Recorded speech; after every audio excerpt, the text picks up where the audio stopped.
मित्रांनो, तुम्हाला माहिती आहे, बुलेट ट्रेन प्रवाशांचे कान फुटण्यापासून वाचवण्यासाठी भारतीय रेल्वे इतिहासात प्रथमच वापरलं जाते जपानी शिनकॅन्सेनचं टनेल हूड तंत्रज्ञान. जेव्हा 300 पेक्षा जास्त वेगाने ट्रेन बोगद्यात जाते, तेव्हा समोरची हवा प्रचंड कॉम्प्रेस होते. बोगद्याच्या दुसऱ्या टोकातून बाहेर पडताना यामुळे टनेल बूम म्हणजेच मोठा कानठळा बसवणारा आवाज होतो.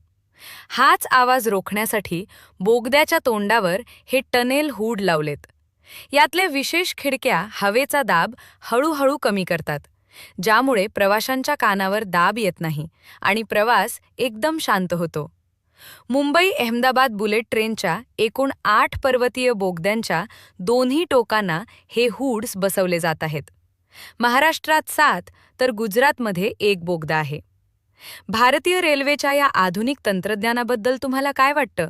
कमेंट करून सांगा आणि अशाच माहितीसाठी आमच्या चॅनलला सबस्क्राईब करा.